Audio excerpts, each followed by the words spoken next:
ദുരന്തവുമായി ബന്ധപ്പെട്ട പ്രശ്നങ്ങൾ ബഹുമാന്യായ അധ്യക്ഷൻ വിശദമായി തന്നെ സംസാരിച്ചു കഴിഞ്ഞിട്ടുണ്ട്.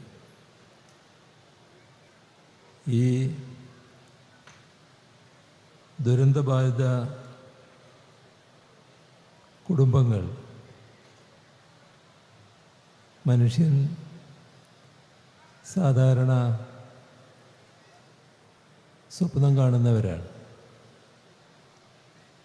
ഈ ദുരന്തമുണ്ടാകുന്നതിൻ്റെ തലേ ദിവസം ആ രാത്രി എല്ലാവരും കിടന്നുറങ്ങുന്നു. ഉറങ്ങുന്നതിന് മുൻപ് ചില കാര്യങ്ങൾ ചിന്തിച്ചവരുണ്ടാവും. എന്നാൽ അവരുടെ മനുഷ്യനെ നടുക്കും തരത്തിലുള്ള ദുരന്തത്തിനാണ് അവരിരയായത്. സമാനതകളില്ലാത്ത ഒരു ദുരന്തം.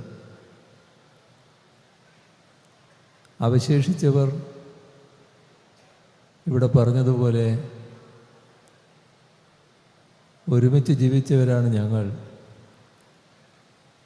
ഒരുമിച്ച് തന്നെ കഴിയണമെന്നാണ് ആഗ്രഹം. എന്നാൽ അവരുടെ ഒരു ആഗ്രഹം പ്രകടിപ്പിച്ചപ്പോൾ അതിൻ്റെ കൂടെ നിൽക്കാനാണ് നാം ശ്രമിച്ചത്. അതിൻ്റെ ഭാഗമായാണ് ഈ കുടുംബങ്ങൾക്കാകെ ഒരു പ്രത്യേക ടൗൺഷിപ്പ് എന്ന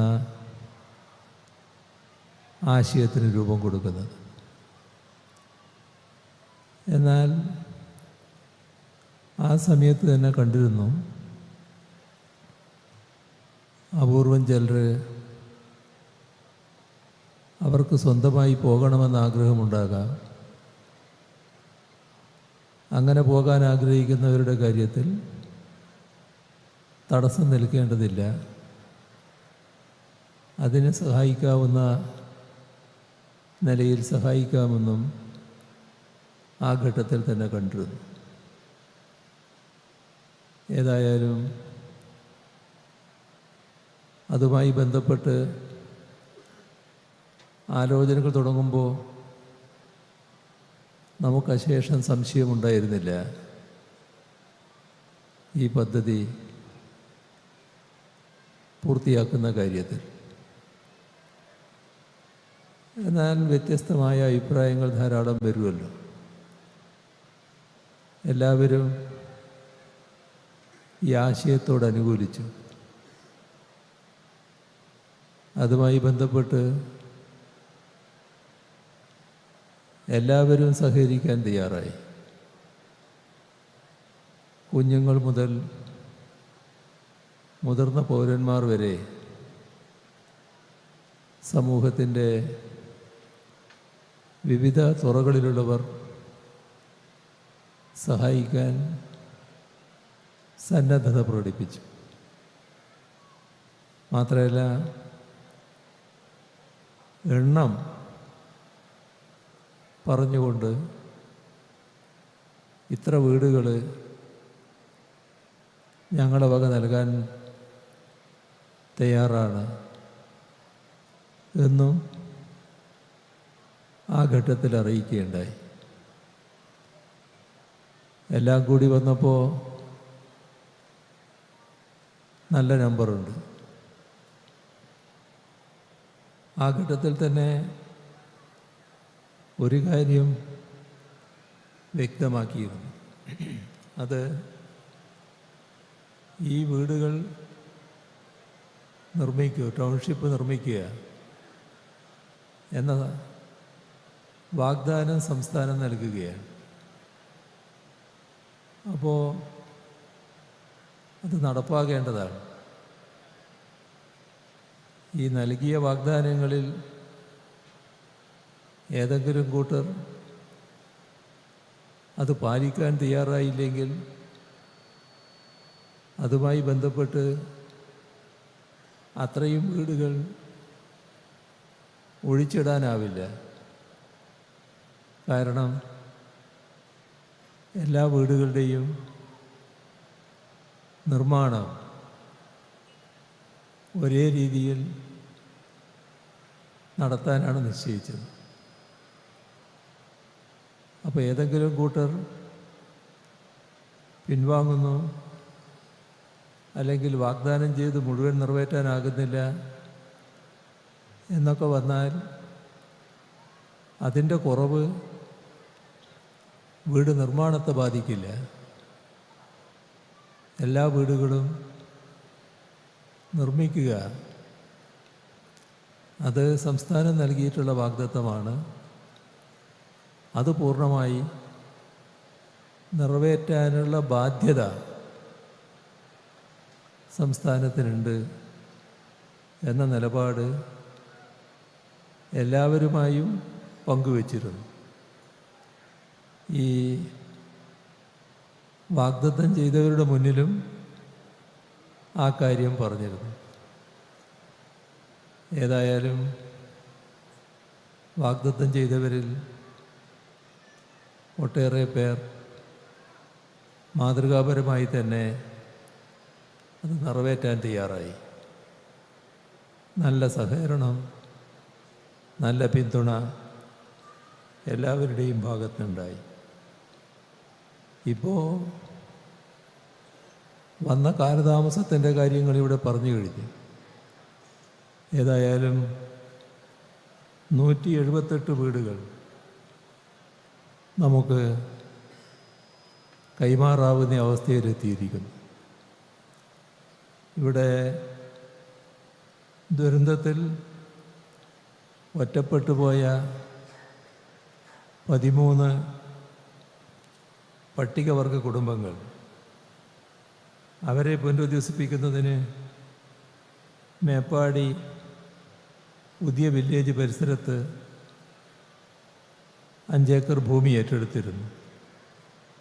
അതിൻ്റെ പട്ടയവും ഇന്ന് കൈമാറുന്നുണ്ട്. സാധാരണയായി വീടുകൾ ലഭിക്കുക, അതിൽ താമസം ആരംഭിക്കുക എന്നതെല്ലാം അങ്ങേയറ്റം സന്തോഷം പകരുന്ന കാര്യമാണ്. എന്നാൽ ഇവിടെ നേരത്തെ പറഞ്ഞതുപോലെ ആ സന്തോഷത്തോടൊപ്പം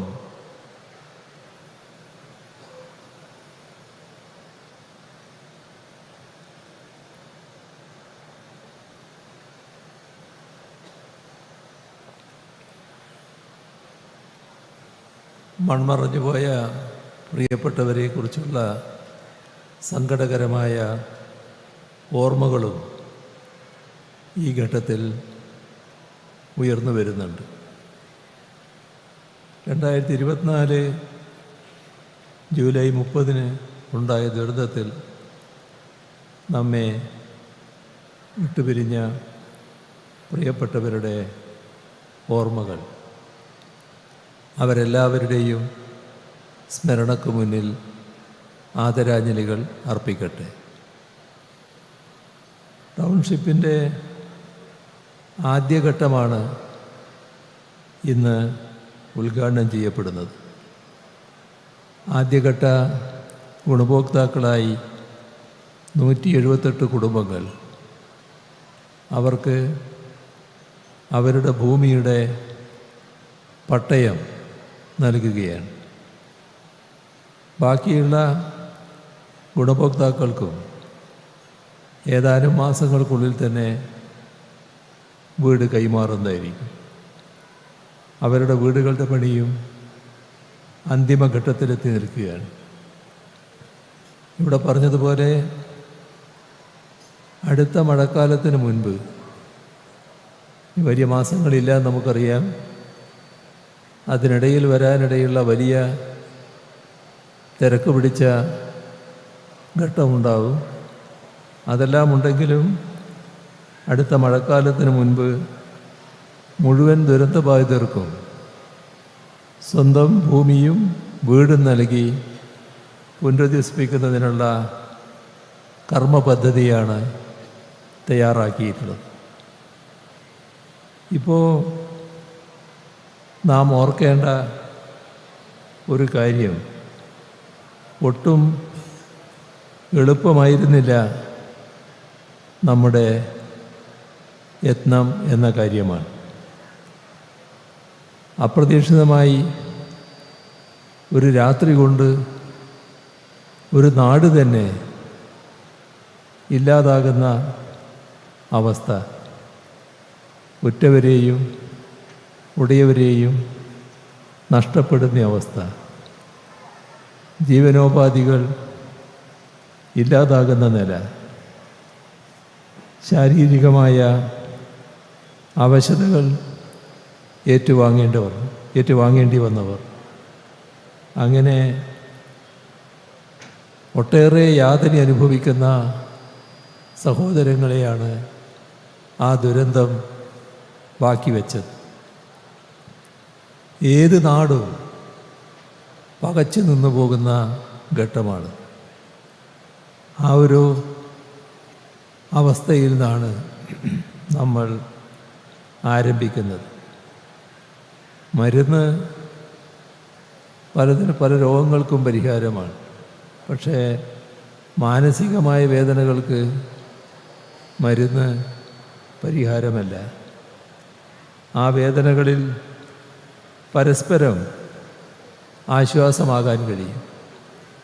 പല നഷ്ടങ്ങളും നികത്താൻ നമുക്കാവില്ല. പക്ഷേ സാമീപ്യം കൊണ്ട് മനുഷ്യരെ ആ നഷ്ടത്തിൻ്റെ ആഘാതത്തിൽ നിന്നും പതിയെ പുറത്തു വരാൻ സഹായിക്കാൻ കഴിയും. അതൊക്കെയാണ് മനുഷ്യത്വത്തിൻ്റെ സവിശേഷത. ആ സവിശേഷതയാണ് മുണ്ടക്കൈ ചൂരൽമല അതിജീവനത്തിൽ നമുക്ക് കാണാൻ കഴിഞ്ഞത്. സ്നേഹത്തിൻ്റെ, കാരുണ്യത്തിൻ്റെ, പാരസ്പര്യത്തിൻ്റെ കേരള മാതൃക ഒരിക്കൽ കൂടി ലോകം കണ്ടറിഞ്ഞു. അതായിരുന്നു ഈ അതിജീവനം. ഇവിടെ തടസ്സങ്ങൾ ഏറെയുണ്ടായി. വ്യാജ പ്രചരണങ്ങൾ മുതൽ കേന്ദ്ര സഹായ നിഷേധം വരെ ദുരന്തബാധിതരെ തെറ്റിദ്ധരിപ്പിക്കാനും ചിലർ ശ്രമിച്ചു. കോടതി വ്യവഹാരങ്ങൾ വേറൊരു ഭാഗത്ത് നടന്നു. ദുരിതാശ്വാസ നിധി എല്ലാവരും സഹകരിക്കുന്നതും സഹായിക്കുന്നതും സ്വയമേവ തയ്യാറായി നിക്ഷേപിക്കുന്നതുമൊക്കെ ആയിട്ടുള്ളതാണ്. പക്ഷേ ആ ദുരിതാശ്വാസ നിധിയിലേക്ക് ചില്ലിക്കാശ് നൽകരുത് എന്ന് പറയാനും ആളുണ്ടായി. അങ്ങനെ എത്രയെത്ര പ്രതിലോമകരമായ ഇടപെടലുകൾ. ദുരന്തമുണ്ടായ ആദ്യ ആഴ്ചയിൽ തന്നെ ചിലരതിന് തുടക്കമിട്ടു. നമ്മുടെ നാട്ടിൽ യഥാർത്ഥ കാര്യങ്ങൾ നാട്ടുകാരുടെയും ജനങ്ങളുടെയും മുന്നിൽ എത്തിക്കാൻ ബാധ്യതപ്പെട്ട ആ ധർമ്മം ഏറ്റെടുക്കേണ്ട മാധ്യമങ്ങൾ പോലും വ്യാജം ചമച്ചുകൊണ്ട് പുനരധിവാസ പദ്ധതിയെ ഒരു തരത്തിൽ ഇല്ലാതാക്കാൻ ശ്രമിക്കുന്ന കാഴ്ചയും നാം കണ്ടു. ഇവിടെ എല്ലാ ഘട്ടത്തിലും ഇപ്പോൾ ലോകത്താകെ ഉണ്ടായ മഹായുദ്ധങ്ങളിൽ പോലും യുദ്ധനീതി എന്ന ഒന്നുണ്ടായിരുന്നു. പക്ഷേ ഇവിടെ നാം കണ്ടത് ഈ പുനരധിവാസ പദ്ധതിക്കെതിരെ ഒരു തരത്തിലുള്ള വൈരനിര്യാതന ബുദ്ധിയോടെയുള്ള ചിലരുടെ ഇടപെടലുകളാണ്. അതിൽ ലോകത്ത് കാണുന്ന യുദ്ധനീതി പോലും കണ്ടില്ല. എത്ര ബൃഹത്തായ പ്രവർത്തനങ്ങളാണ് ഇതിൻ്റെ ഭാഗമായി ഇവിടെ നടന്നത് എന്നത് നാം അനുഭവത്തിലുള്ളതാണ്. എന്നാൽ ഒന്നുകൂടി ഓർക്കേണ്ടതാണ്. ഉരുൾപൊട്ടലുണ്ടായ ഘട്ടം അവരെ ആരെയും കാത്തു നിൽക്കാതെ നാടും നാട്ടുകാരും രക്ഷാപ്രവർത്തനത്തിലേക്ക് ഇറങ്ങുന്ന കാഴ്ച നാം കണ്ടു. അതോടൊപ്പം പോലീസ് മുതൽ സൈന്യത്തെ വരെ ദുരന്തബാധിത പ്രദേശങ്ങളിൽ എത്തിക്കുന്നതിന്, രക്ഷാപ്രവർത്തനങ്ങൾ ഏകോപിപ്പിക്കുന്നതിന് എല്ലാമുള്ള ശ്രമങ്ങൾ നടത്തി. എല്ലാ സേനാ വിഭാഗങ്ങളും എത്തുന്ന നിലയുണ്ടായി. ദുരന്തബാധിതർക്കൊപ്പം നിൽക്കാൻ നമ്മുടെ നാടും ജനങ്ങളും ഒന്നടങ്കം തയ്യാറായി. നമ്മുടെ നാട്ടിൽ നടന്ന രക്ഷാപ്രവർത്തനങ്ങളിൽ ഈ ഐക്യം പ്രകടമായിരുന്നു. വിദ്യാർത്ഥികൾ, യുവജനങ്ങൾ, സന്നദ്ധ പ്രവർത്തകർ, ആംബുലൻസ് ഡ്രൈവർമാർ, ഓഫ് റോഡ് ഡ്രൈവർമാർ, അങ്ങനെ കേരളത്തിൻ്റെ സമസ്ത മേഖലയിലുമുള്ളവർ രക്ഷാപ്രവർത്തനത്തിൽ കൈകോർത്തു. അതിവേഗം ക്യാമ്പുകൾ സജ്ജമായി. ഭക്ഷണവും അവശ്യ സാധനങ്ങളും മാത്രമല്ല, മരുന്നും വൈദ്യസഹായവും, അതോടൊപ്പം ജീവിതം വീണ്ടെടുക്കുന്നതിനുള്ള കൗൺസിലിങ്ങും ഓരോരുത്തർക്കും പ്രത്യേകമായി നൽകുകയുണ്ടായി. അതോടൊപ്പം ഒരു മന്ത്രിസഭാ ഉപസമിതി ഈ കാര്യങ്ങൾക്ക് നേതൃത്വം കൊടുക്കാൻ ഇവിടെ ഉണ്ടായി. മന്ത്രിസഭാ ഉപസമിതിയുടെ ഭാഗമായി മന്ത്രിമാർ ഈ സ്ഥലത്ത് ആദ്യഘട്ടത്തിൽ എല്ലാ ദിവസങ്ങളും ഇവിടെ ക്യാമ്പ് ചെയ്യുന്ന അവസ്ഥ വന്നു. എല്ലാ പ്രവർത്തനങ്ങൾക്കും നേരിട്ട് മേൽനോട്ടം വഹിച്ചു.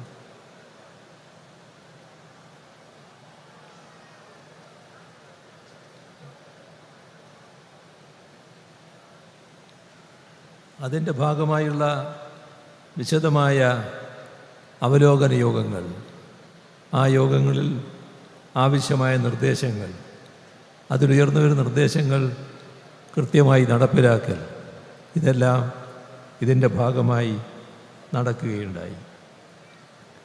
മരണപ്പെട്ടവരെ സംസ്കരിക്കുന്നതിനും കൃത്യമായ സംവിധാനം ഒരുക്കി. പുത്തുമലയിൽ തന്നെയുള്ള എസ്റ്റേറ്റ് ഭൂമി ദിവസങ്ങൾക്കുള്ളിൽ തന്നെ ഏറ്റെടുത്ത് അവിടെ ശ്മശാനം സജ്ജമാക്കി. ഈ ഏറ്റെടുത്ത ഭൂമിയിൽ സർക്കാരിൻ്റെ ഔദ്യോഗിക ബഹുമതികളോടെ സർവമത പ്രാർത്ഥന നടത്തിയാണ് മൃതദേഹങ്ങളും മൃതദേഹ ഭാഗങ്ങളും സംസ്കരിച്ചത്. ആ ദുരന്തത്തിൻ്റെ ആഴവും വ്യാപ്തിയും വ്യക്തമാക്കുന്ന കണക്കുകളുണ്ട്. അതെല്ലാം വല്ലാത്ത അസുഖകരമായ ഓർമ്മകൾ ഉണർത്തുന്നതുകൊണ്ട് അതിലേക്ക് കടക്കുന്നില്ല. ക്യാമ്പുകളിലേക്കും സഹായപ്രവാഹമുണ്ടായി. ഭക്ഷണം, വസ്ത്രങ്ങൾ, മരുന്നുകൾ, കുഞ്ഞുങ്ങൾക്കുള്ള ഉപകരണങ്ങൾ, ഇങ്ങനെ ഓരോ വ്യക്തിയും അവരാൽ കഴിയുന്ന സഹായങ്ങൾ നൽകി. ക്യാമ്പുകളിലുള്ളവരെ ഇവിടെ പറഞ്ഞതുപോലെ വാടക വീടുകളിലേക്കും താമസിക്കാൻ പറ്റുന്ന സർക്കാർ ക്വാർട്ടേഴ്സുകളിലേക്കും മാറ്റിപ്പാർപ്പിച്ചു. അങ്ങനെ പെട്ടെന്ന് തന്നെ നമ്മുടെ സഹോദരങ്ങളെ ആകെ ക്യാമ്പുകളിൽ നിന്നും സാധാരണ ജീവിത സാഹചര്യങ്ങളിലേക്ക് മാറ്റാൻ നമുക്കായി. ഉപയോഗിക്കാതെ കിടന്ന സർക്കാർ ക്വാർട്ടേഴ്സുകൾ റിപ്പയർ ചെയ്ത് നൽകുന്ന നിലയുണ്ടായി. വാടകയ്ക്ക് പോകാൻ താല്പര്യമുള്ളവർക്ക് സർക്കാർ വാടക നൽകുന്നതിനും സംവിധാനം ഏർപ്പെടുത്തി. ഒരു കുടുംബത്തിന് 6000 രൂപ വീതം അന്ന് മുതൽ ഇന്ന് വരെ, ഇവിടെ പറഞ്ഞതുപോലെ ഈ വീടുകളിൽ കയറുന്നത് വരെ, അത് മുഴുവൻ കുടുംബങ്ങൾക്കും നൽകുന്നതാണ്, നൽകി വരുന്നുണ്ട്, നൽകുകയും ചെയ്യും. ഈ ഇനത്തിൽ ഇതുവരെയായി 6 കോടിയിലധികം രൂപയാണ് അനുവദിച്ചത്. ദുരന്തബാധിതർക്ക് ഉപജീവനത്തിനായി ഓരോ മാസവും ആനുകൂല്യം നൽകി. 17,20,00,000 രൂപയാണ് ഈ ഇനത്തിൽ ചെലവഴിച്ചത്. സമാശ്വാസ ധനസഹായമായി 13 കോടി രൂപ, അടിയന്തര ധനസഹായമായി 1,30,00,000 രൂപ, അതെല്ലാം വിതരണം ചെയ്തു. ദുരന്തത്തിൽ രക്ഷിതാക്കൾ നഷ്ടപ്പെട്ടു പോയ 21 കുട്ടികളുണ്ടായിരുന്നു. അവർക്ക് സഹായം നൽകുന്നതിന് 2 കോടി രൂപയാണ് ചെലവഴിച്ചത്. 858 കുടുംബങ്ങൾക്ക് പ്രതിമാസം 1000 രൂപയുടെ ഭക്ഷ്യക്കൂപ്പണും നൽകുന്നുണ്ട്. ദുരിതാശ്വാസ നിധിയിൽ സമാനതകളില്ലാത്ത സഹായപ്രവാഹമാണ് ഉണ്ടായത്. 773,98,00,000 രൂപ വയനാട് ദുരന്തത്തിനിരയായവരെ സഹായിക്കാനായി ദുരിതാശ്വാസ നിധിയിലേക്ക് സംഭാവന ചെയ്യപ്പെട്ടു. സമൂഹത്തിൻ്റെ നാനാതുറകളിലുള്ള സംഘടനകൾ, വ്യക്തികൾ എല്ലാം സഹായഹസ്തം നീട്ടി. ഇതര സംസ്ഥാന സർക്കാരുകൾ കേരളത്തെ സഹായിക്കാൻ മുന്നോട്ട് വന്നു. കർണാടക, ആന്ധ്ര സർക്കാരുകൾ 10 കോടി രൂപ വീതം, തമിഴ്നാട്, രാജസ്ഥാൻ സർക്കാരുകൾ 5 കോടി രൂപ വീതം സംഭാവനയായി നൽകി. ദുരന്തബാധിതരുടെ വായ്പാ കുടിശ്ശികകൾ പൂർണ്ണമായും ഏറ്റെടുക്കാൻ സർക്കാർ തീരുമാനിച്ചു. അതിൻ്റെ ഭാഗം ഇവിടെ നേരത്തെ പറയുകയുണ്ടായി. ആ വായ്പാ കുടിശ്ശിക വിവിധ ബാങ്കുകളിലായിരുന്നു. അത് സാധാരണഗതിയിൽ കേന്ദ്ര ഗവൺമെൻറ് ഭാഗമായി ചെയ്യേണ്ട കാര്യമാണ്. അത് ചെയ്യുന്നില്ല എന്ന് വന്നപ്പോൾ ഹൈക്കോടതി അതിലിടപെട്ടു. അതിശക്തമായ നിരീക്ഷണങ്ങൾ ഹൈക്കോടതിയുടെ ഭാഗത്തുനിന്നുണ്ടായി.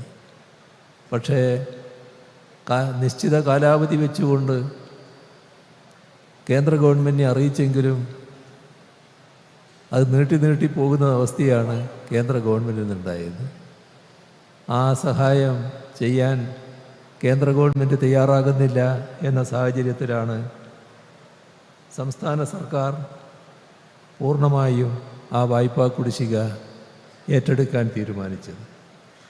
വിവിധ ബാങ്കുകളിലായി 555 ഗുണഭോക്താക്കൾക്കുള്ള 1620 വായ്പകളുടെ കുടിശ്ശിക തുക 18,75,00,000 രൂപ സംസ്ഥാന സർക്കാർ പൂർണ്ണമായും ഏറ്റെടുത്തു.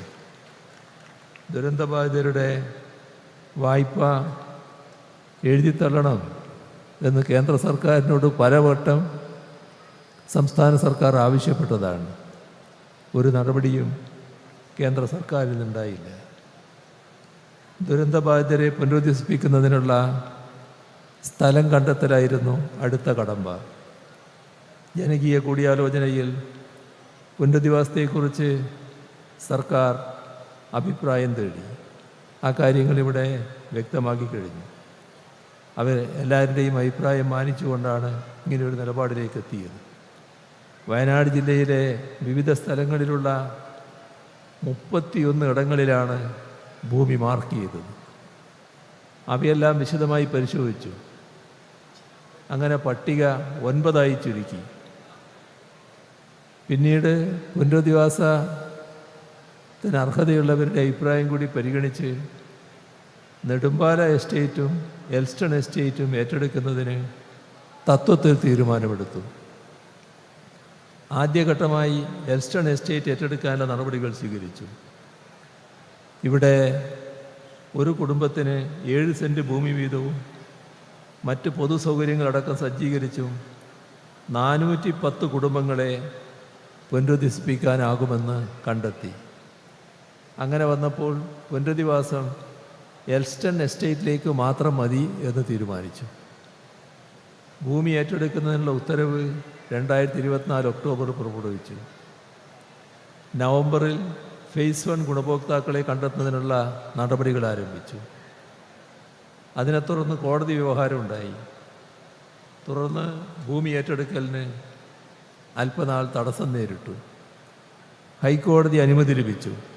അതിനെ തുടർന്ന് റെക്കോർഡ് വേഗത്തിലാണ് വിലനിർണ്ണയവും സർവേ നടപടികളും പൂർത്തിയാക്കിയത്. 2025 ഏപ്രിലിൽ 44,33,00,000 രൂപ കോടതിയിൽ കെട്ടിവെച്ചു. അന്നേ ദിവസം തന്നെ ഭൂമി ഏറ്റെടുക്കൽ നടപടികൾ പൂർത്തിയാക്കി. ഉടൻ തന്നെ നിർമ്മാണ പ്രവൃത്തികളും ആരംഭിച്ചു. ടൗൺഷിപ്പ് പൂർത്തിയാകുമ്പോൾ നിലവിലെ കണക്കുകളനുസരിച്ച് 402 കുടുംബങ്ങളിലെ 1662 പേരാണ് ഇവിടെ താമസിക്കുക. ഊരാളുങ്കൽ ലേബർ കോൺട്രാക്ട് സൊസൈറ്റിയാണ് ഇതിൻ്റെ നിർമ്മാണം ഏറ്റെടുത്തത്. അതിൻ്റെ പേരിൽ ഊരാളുങ്കൽ സൊസൈറ്റിയെ ആക്രമിക്കാൻ തയ്യാറായവരുണ്ട്. ഊരാളുങ്കലിൻ്റെ ചരിത്രവും വളർച്ചയും നമ്മൾ മനസ്സിലാക്കേണ്ട ഒരു കാര്യമാണ്. അത് കൂലി അടിമത്തത്തിൽ നിന്നും തൊഴിലാളികളെ മോചിപ്പിക്കുക എന്ന ലക്ഷ്യത്തോടെ നവോത്ഥാന നായകനായ വാഗ്ബടാനന്ദൻ തുടങ്ങിവെച്ച സ്ഥാപനമാണത്. ആ ഊരാളുങ്കൽ കോൺട്രാക്ട് സൊസൈറ്റി അങ്ങനെയാണ് പടിപടിയായി മുന്നേറിയത് എന്നത് നാം കാണേണ്ടതാണ്.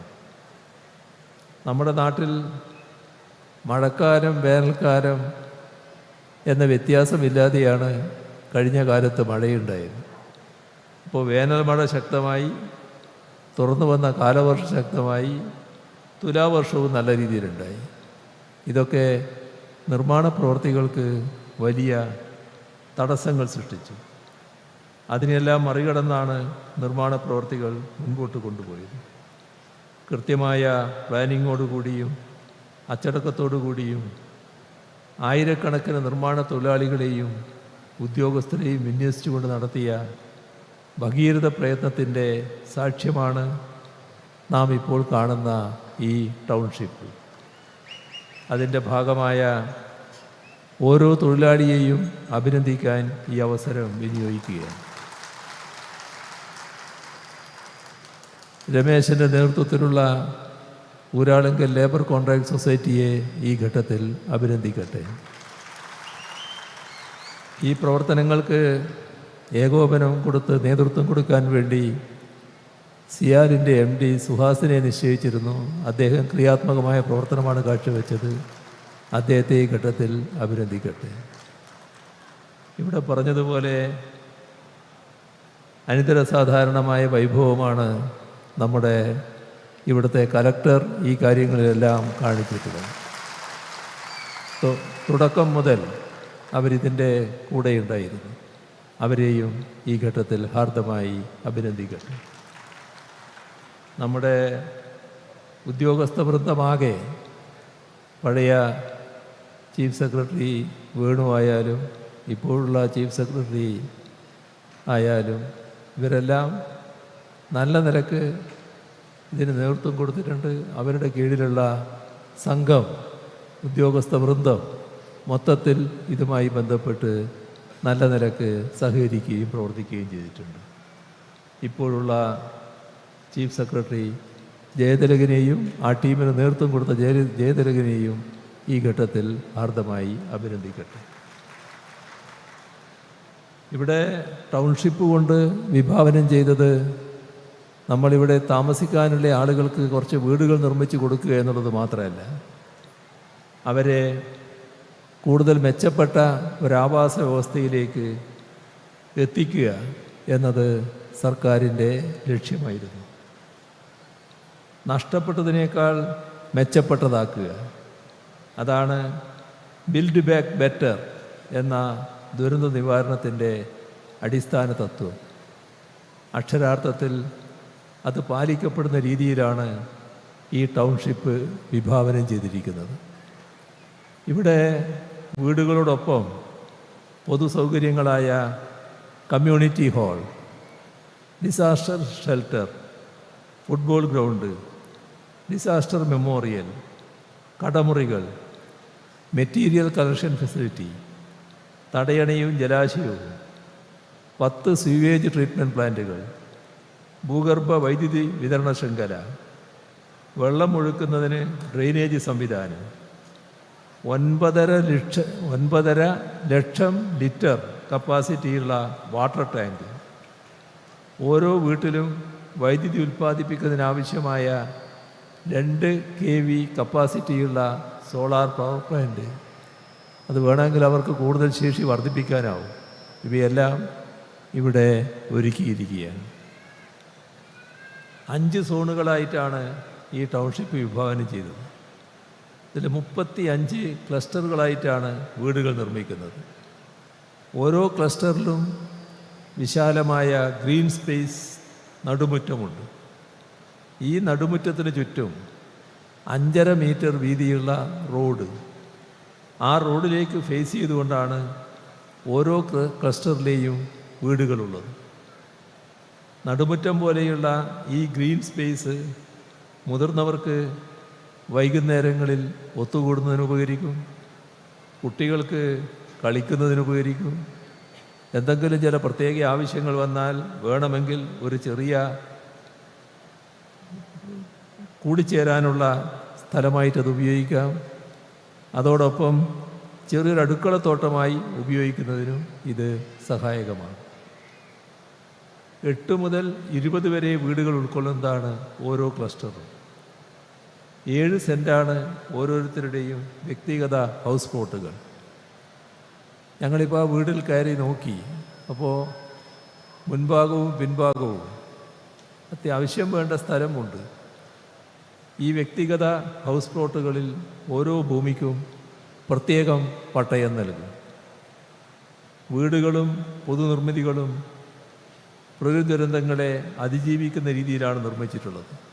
അതാണ് ഈ വീടിൻ്റെ ഒരു പ്രത്യേകത. ഓരോ വീടും 90 സെൻറ്റിമീറ്റർ വീതിയുള്ള 9 കോൺക്രീറ്റ് ഭിത്തികളാലാണ് നിർമ്മിച്ചിട്ടുള്ളത്. അതോടൊപ്പം തറനിരപ്പിലും റൂഫ് ലെവലിലും മേൽക്കൂര ലെവലിലും 1.5 അടി ഉയരത്തിൽ ബീമുകൾ, പ്ലിൻ ബീം, റൂഫ് ബീം എല്ലാം സജ്ജീകരിച്ചിട്ടുണ്ട്.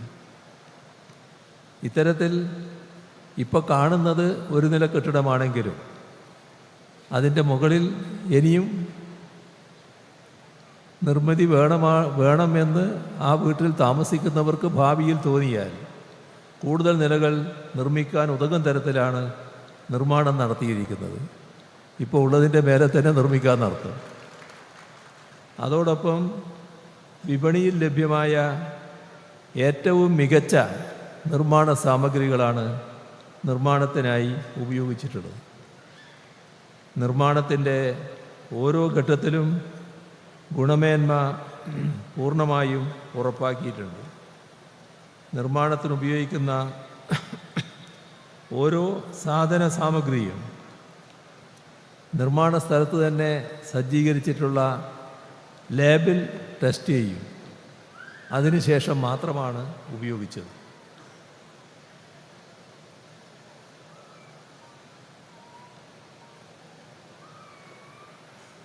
അതോടൊപ്പം മൂന്നാമതൊരു സ്വതന്ത്ര ഏജൻസിയുടെ ടെസ്റ്റിങ്ങിന് കൂടി വിധേയമാക്കും. അതിനുശേഷമാണ് സാമ്പിളുകൾ നിർമ്മാണത്തിന് ഉപയോഗിച്ചത്. ഇവിടെ കാണേണ്ടത് 58 തരം പരിശോധനകൾ പൂർത്തിയാക്കിയാണ് ഓരോ വീടിൻ്റെയും നിർമ്മാണം പൂർത്തിയാക്കുന്നത്. ഓരോ നിർമ്മാണ ഘട്ടത്തിനു മുൻപും ശേഷവും പരിശോധിച്ച് നിർമ്മാണ മാനദണ്ഡങ്ങൾ പാലിക്കപ്പെടുന്നതായി ഉറപ്പുവരുത്തുന്നുണ്ട്. അത് ഉറപ്പുവരുത്തിയ ശേഷം മാത്രമാണ് നിർമ്മാണം അടുത്ത ഘട്ടത്തിലേക്ക് കടക്കുന്നത്. നിർമ്മാണ ഘട്ടത്തിലുള്ള ഓരോ പരിശോധനയും റെക്കോർഡ് ചെയ്ത് സൂക്ഷിക്കുന്നുണ്ട്. ഓരോ പരിശോധനയുടെ വീഡിയോയും അതുപോലെ ഫോട്ടോയും എടുത്ത് സൂക്ഷിക്കുന്നു. ഈ രീതിയിൽ ഒരു തരത്തിലുള്ള പോരായ്മയും ഇല്ലാതെയാണ് നിർമ്മാണത്തിൻ്റെ ഓരോ ഘട്ടവും മുൻപോട്ട് കൊണ്ടുപോയത്.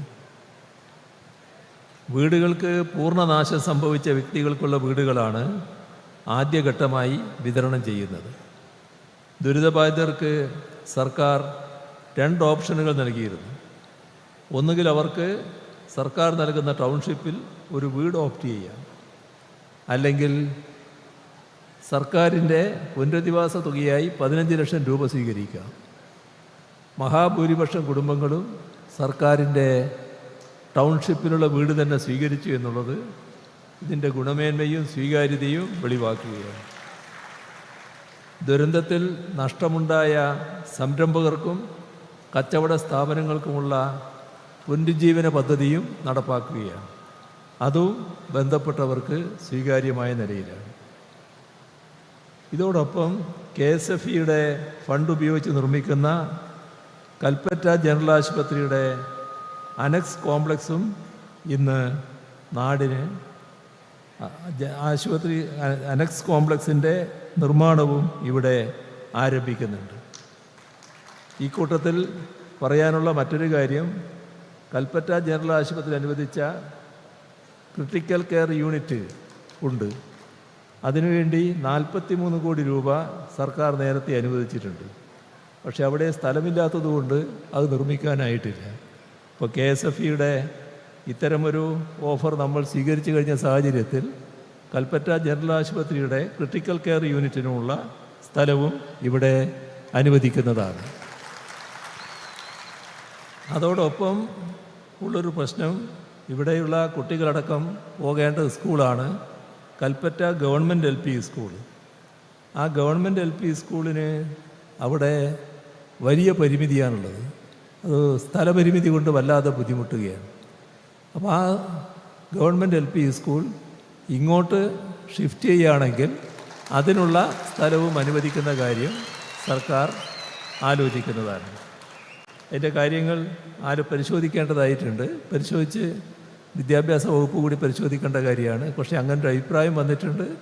ആ കാര്യത്തിൽ സർക്കാരിന് തുറന്ന മനസ്സാണുള്ളത്. ബന്ധപ്പെട്ടവരുമായി ആലോചിച്ച് നടപടികൾ സ്വീകരിക്കും. ഇവിടെ ഈ വീടുകൾ ഞങ്ങൾ ചെന്ന് കയറിയപ്പോൾ കണ്ടൊരു കാഴ്ച, അവിടെ 2 ഷെൽഫുകൾ ഓരോ ബെഡ്റൂമിലായിട്ടുണ്ട്. ഇപ്പോൾ പുതിയ വീട്ടിൽ താമസിക്കുകയാണല്ലോ, അല്പം ഫർണിച്ചർ കൂടി വേണമല്ലോ. അതുകൊണ്ട് എല്ലാ വീടിനും ആവശ്യം വേണ്ട ഫർണിച്ചറുകൾ കൂടി നൽകുന്ന കാര്യം സർക്കാർ ആലോചിക്കുന്നതാണ്.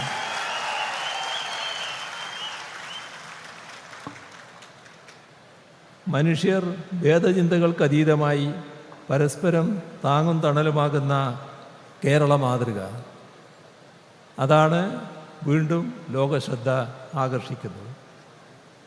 വിദ്വേഷങ്ങളില്ലാതെ പരസ്പര സ്നേഹത്തോടെ മനുഷ്യർ ഇടകലരുന്ന ഇടങ്ങളെല്ലാം ചിലരെ അസ്വസ്ഥരാക്കാറുണ്ട്.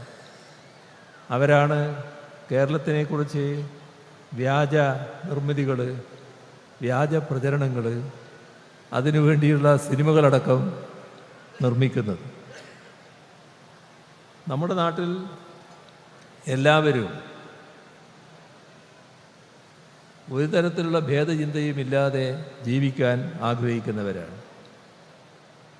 അവർക്കെല്ലാം ഇത്തരം നടപടികളോട് പൂർണ്ണ സഹകരണമാണുള്ളത്. വളരെ ദുഃഖകരമായ ഓർമ്മകൾ നമ്മുടെ മനസ്സിൽ തിങ്ങി വരുന്നുണ്ടെങ്കിലും ദുരന്തത്തിൻ്റെ, എന്നാൽ എല്ലാവരും നിറഞ്ഞ സന്തോഷത്തിലാണ്. ഇവിടെ പുതിയ വീടുകളിൽ താമസിക്കുന്നതിനെക്കുറിച്ചാണ് നാം ആലോചിക്കുന്നത്. എന്നാൽ ഇതേ നിമിഷം താമസ സ്ഥലത്ത് നിന്ന് ആക്രമിക്കപ്പെടുന്നവർ, കൊല ചെയ്യപ്പെടുന്നവർ നമ്മുടെ ലോകത്തിൻ്റെ വിവിധ ഭാഗങ്ങളിൽ ഉണ്ടാവുകയാണ്. വല്ലാത്ത നടുക്കത്തിലാണ് നമ്മുടെ നാടും ലോകവും ഇപ്പോഴുള്ളത്. മനുഷ്യർ തമ്മിൽ പാലിക്കുന്ന മര്യാദ പോലെ തന്നെ രാജ്യങ്ങൾ തമ്മിൽ മര്യാദകൾ പാലിക്കേണ്ടതുണ്ട്. ഒരു രാജ്യത്തിൻ്റെ അതേ അഭിപ്രായം തന്നെ ആവണം മറ്റൊരു രാജ്യത്തിന് എന്ന് നിർബന്ധിക്കാനാവില്ല.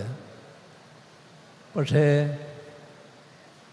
നമ്മുടെ നാട്ടിൽ സാധാരണ തെമ്മാടികൾ സ്വീകരിക്കുന്ന നില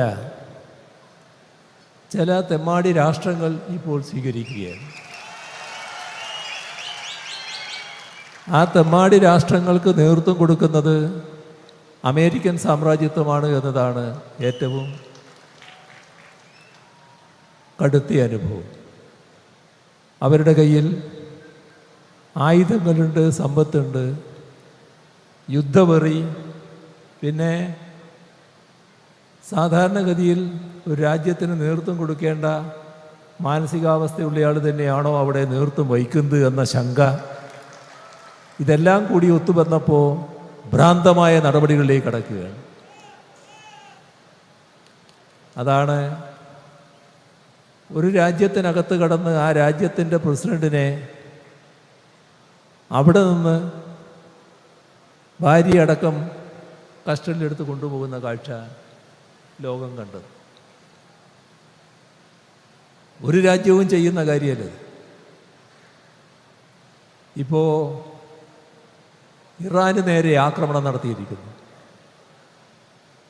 ഇറാന് നേരെ ആക്രമണം നടത്താനുള്ള എന്ത് സാഹചര്യമാണ് ഉണ്ടായത്? ലോകത്തിന് മുന്നിൽ എന്തെങ്കിലും വസ്തുതകൾ അങ്ങനെ പറയാൻ കഴിഞ്ഞോ? ഏതെങ്കിലും കാര്യങ്ങൾ അവതരിപ്പിക്കാൻ കഴിഞ്ഞു? തങ്ങൾക്ക് വിരോധമുള്ള രാഷ്ട്രങ്ങളെ വെച്ചു വാഴിപ്പിക്കില്ല എന്ന നിലയാണല്ലോ.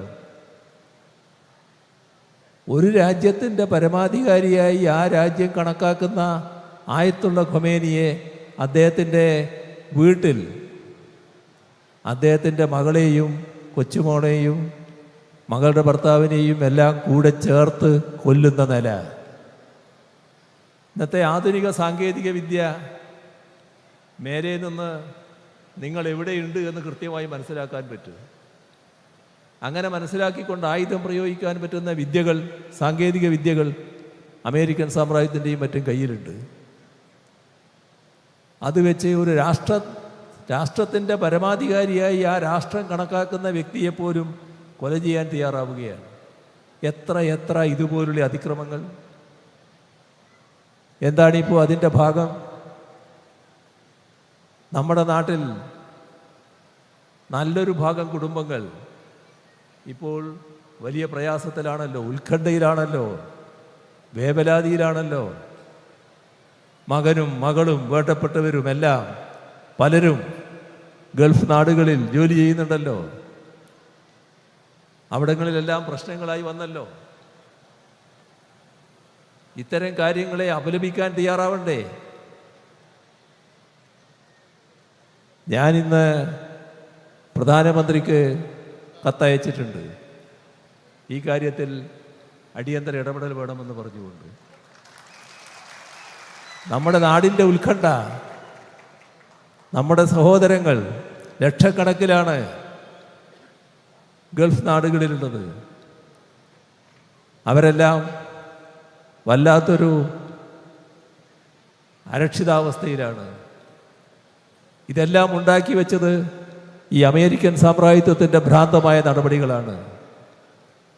അവർക്കതിനു പറ്റിയ ചങ്ങാതി മറ്റൊരു ലോകതെമ്മാടി ഇസ്രയേൽ. ഈ രണ്ടു കൂട്ടരും കൂടിയാണ് ഇതെല്ലാം കാട്ടിക്കൂട്ടുന്നത്. അമേരിക്കൻ സാമ്രാജ്യത്വം കാണിക്കുന്ന ഇത്തരം കാര്യങ്ങൾക്കെതിരെയുള്ള ശക്തമായ വികാരം നാം ഒന്നടങ്കം പ്രകടിപ്പിക്കേണ്ടതാണ് എന്നുകൂടിയാണ് എനിക്ക് ഈ ഘട്ടത്തിൽ പറയാനുള്ളത്. നമ്മുടെ നാടിൻ്റെ ഒരുമയുടെയും ജനങ്ങളുടെ ഐക്യത്തിൻ്റെയും നാം പ്രകടിപ്പിക്കുന്ന സാഹോദര്യ ബന്ധത്തിൻ്റെയും ഭാഗമായി നാടും ജനങ്ങളും എല്ലാം നൽകിയ പിന്തുണയുടെ ഭാഗമായാണ് ഈ ടൗൺഷിപ്പ് പൂർത്തിയാക്കാൻ നമുക്ക് കഴിഞ്ഞത്. നിറഞ്ഞ സന്തോഷത്തോടെ ഈ ടൗൺഷിപ്പിൻ്റെ ആദ്യഘട്ടം പൂർത്തീകരിച്ചതായി അറിയിച്ചുകൊണ്ട് അവസാനിപ്പിക്കുന്നു. നിങ്ങൾക്കെൻ്റെ സ്നേഹാഭിവാദനങ്ങൾ.